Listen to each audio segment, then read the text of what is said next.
Borders are pretty boring. Every country has them. What interesting can you find about borders? Small or big sizes? Strange shapes?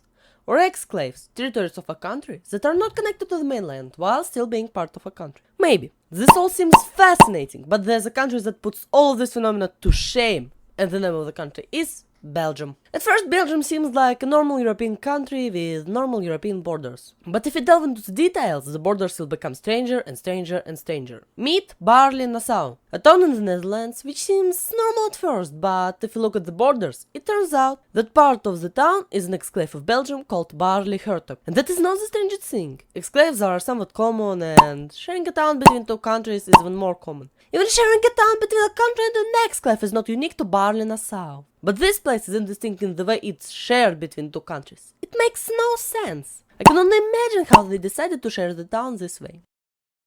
We both want the town, right? Yes. Let's share it. But how? Oh, you know how to make salad. Oh yes, you cut vegetables in pieces and shuffle them.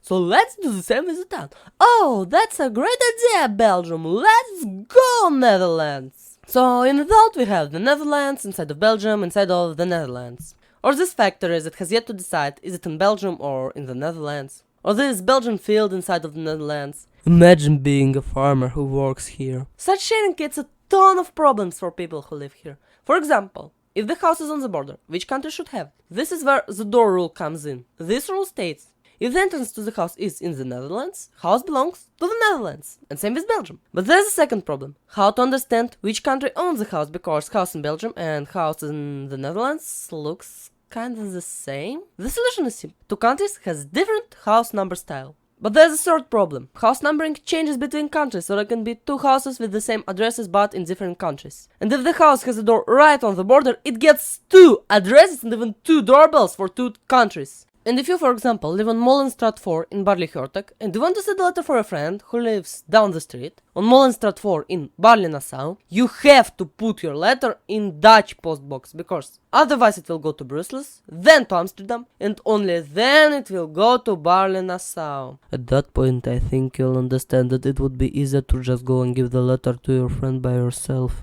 Jobs in Barley-Nassau/Hertog are also not normal. All of the emergency services are shared between two countries, and shops have to put two prices, one for Belgian customers and one for Dutch customers. But there are two types of people that can find advantages in this situation. First are cafe and restaurant owners. According to Dutch laws, restaurants have to close earlier. For some restaurants on the border, it just means that the customers have to move on a table on the Belgian side. A small price to pay for extra hours. The second type are smugglers. Before European Union, smugglers could easily cross the border here, and both countries had a lot of problems catching them. Now for the big question, how did this happen? The border's complexity results from a number of medieval treaties, agreements, land swaps and sales between the lords of Breda and the dukes of Brabant.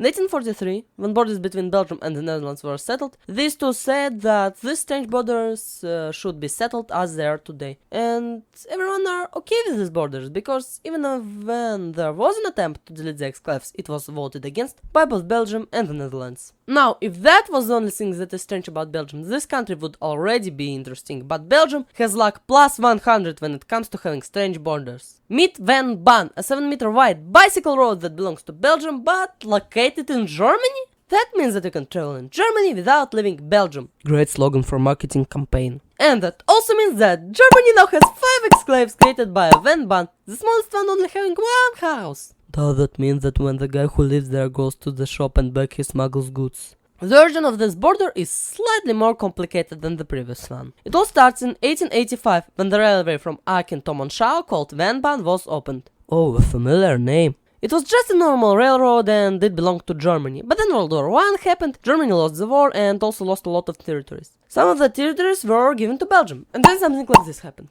Van Ban is very important for the economy of my new cities, Melbedi and Eupen, but road still crosses the border. That means that I'll take the whole road. No, you can't do that. I built this road and part of it is in my territory.